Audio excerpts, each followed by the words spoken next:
It all began with a garish yellow note flapping under my windshield wiper, screaming violation in bold, all caps fury. I thought it was a joke, maybe some bored teens messing around, until I spotted the signature at the bottom, Linda Grayson, HOA Compliance Officer. A title she'd invented, by the way. My car, a sleek black Chevy Malibu, was parked perfectly in my driveway, tires aligned behind the sidewalk. Yet, there it was, failure to register vehicle with HOA/excessive dust/visual detriment to community standards. Dust. On a car. In Texas. I stood there, torn between laughing, yelling, or posting it online for the world to roast. My neighbor, Tom, peeked over his fence and chuckled, "Oh, Linda's at it again." Apparently, this wasn't her first rodeo. She'd slapped a ticket on a FedEx van for obstructing curb appeal and once threatened a kid walking home from school with a fine for suspicious loitering. Nobody liked Linda, but she was relentless, a retired accountant turned suburban warlord who patrolled our cul-de-sac like a dictator with a clipboard, a megaphone, and a yappy terrier named Duke that marked every lawn but hers. Linda's latest obsession was vehicle compliance, a crusade she pursued like it was her life's calling, despite being ousted from the HOA board months earlier. She'd make rounds twice daily, 8 a.m. and 5 p.m., armed with a visor, a smartphone, and a whistle she'd blast at anything she deemed non-compliant. That whistle was the neighborhood's death knell. My car, unassuming and unmarked, became her white whale. She'd linger by my driveway, peering into my windows, muttering into her megaphone like she was running a SWAT operation. One evening, I caught her crouched behind my mailbox, snapping photos of my bumper like it was a crime scene. I stepped outside, coffee in hand, and asked, "Need help with something?" She shot up, hissing, "You'll get an official citation. This is a repeat offense, and the board's been notified." "What board?" I asked, but she was already storming off, her sensible loafers squeaking with purpose. The next morning, 2 tickets appeared, one on my windshield, one taped to my hood. The new one cited failure to address prior citation and threatened escalating penalties. Linda had crafted an entire penal code from thin air. My coworkers howled when I showed them the photos. One said, "Let her keep going. Could be hilarious." I didn't plan to escalate, but I also wasn't about to tell Linda I'm an HPD detective, and the car she was fixating on was a department-issued surveillance vehicle. She thought she'd nabbed a slacker with a dirty car. If only she'd stopped at passive-aggressive notes. But Linda? She never stops. A week later, I came home to a flyer taped to my door. Community alert. Unregistered vehicles. Who's behind them? It featured a grainy photo of my car, blown up like a wanted poster. She'd gone full vigilante, distributing these to every mailbox in the neighborhood, complete with a QR code linking to a Google Doc titled Suspicious Vehicle Log. She'd logged my comings and goings, partially blurred my license plate, and scribbled notes like "driver avoids eye contact" and "vehicle oddly clean despite dust violations." I was almost impressed by her paranoia, if it weren't creeping into stalking territory. My neighbor Sarah called, laughing, "Dude, you're infamous. Did you see where she says your car screams covert drug operation?" I chuckled, but it hit me. Linda genuinely believed she was onto something. Her campaign intensified. She taped friendly reminders to neighbors' doors, urging them to report suspicious activity tied to my house. She even bolded anonymous tips welcome. My car, still neatly parked, racked up 11 citations, each more unhinged, citing fake bylaws like Section 4.2.7, Aesthetic Cohesion Mandate. Then she crossed a line. She showed up at my door, wearing a vest festooned with HOA patches, like she was leading a militia. "I'm here for a compliance inspection," she declared. "May I see your garage?"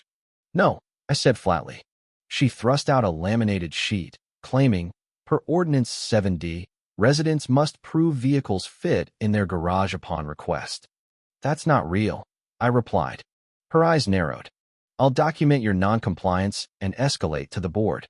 I shut the door as she scurried off to measure my driveway with a tape measure. I snapped a photo and sent it to the real HOA president, Mark. He texted back, "God, not again." Turns out, Linda had been booted from the board after trying to fine a family for excessive mailbox curvature.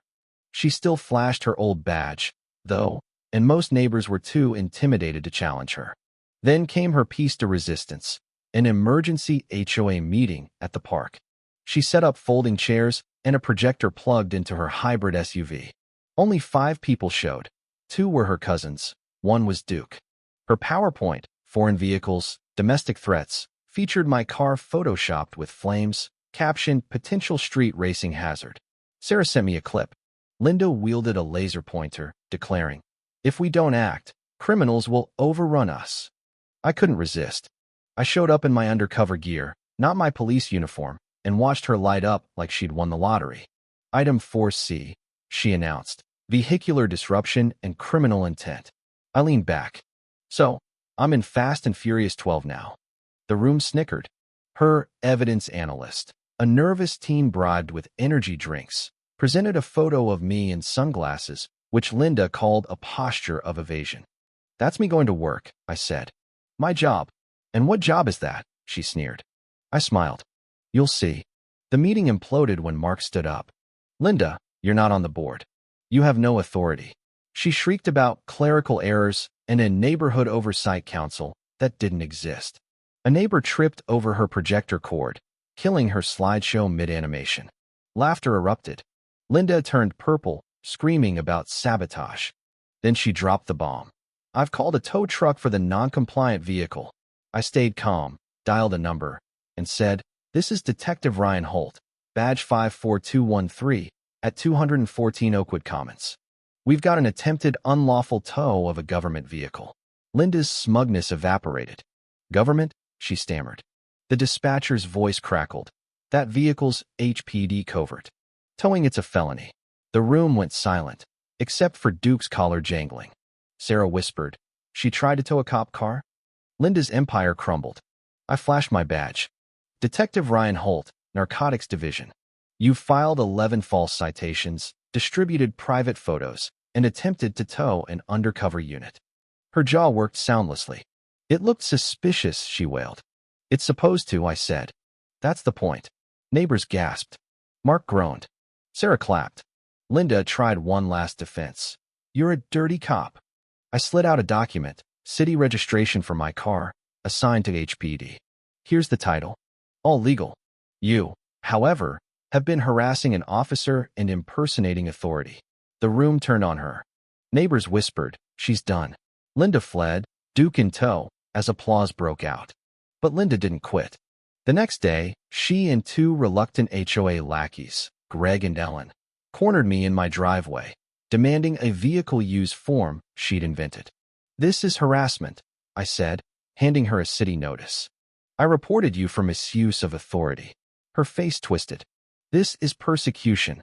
"No," I said, "this is consequences." She posted a rant online, calling me a wolf in badge clothing. It got 3 likes and a sad emoji. The neighborhood rebelled. Sarah planted a neon flamingo in her yard. Tom strung lights blinking freedom in Morse code. By week's end, yards sprouted gnomes and tacky decor, a middle finger to Linda's reign. Stories poured out. Linda had fined a mom for unapproved sidewalk chalk and accused an elderly man of suspicious weeding. The HOA held an emergency vote. 97% banned Linda from all activities. Her cease and desist was framed in the clubhouse. I didn't stop there. I filed a city complaint, citing her false reports and interference with police operations. A background check revealed she'd been sued for cutting down a neighbor's swing set in another town. The city slapped her with a $3,000 fine and a 2-year HOA ban. Her house went into foreclosure after she refused to pay. A for sale sign appeared. She moved out silently, Duke's Bowl the last thing loaded. We celebrated with flamingo-themed karaoke. Months later, a newsletter from Pine Grove Estates announced new resident Linda G. She'd already tried banning porch swings. Their HOA, led by a retired judge, rejected her after finding her record. She marched in protest, tailed by a kid with a leaf blower. Her Etsy shop, Civic Guard Crafts, sold knitted compliance vests. It flopped. Duke, adopted by a sweet couple, now wags freely.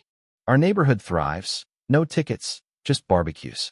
A plaque in the clubhouse reads, "In memory of Linda's HOA, 2020 to 2025. Never again." What do you think? Was Linda a misguided crusader or a power-hungry tyrant? Share your thoughts below and tell us.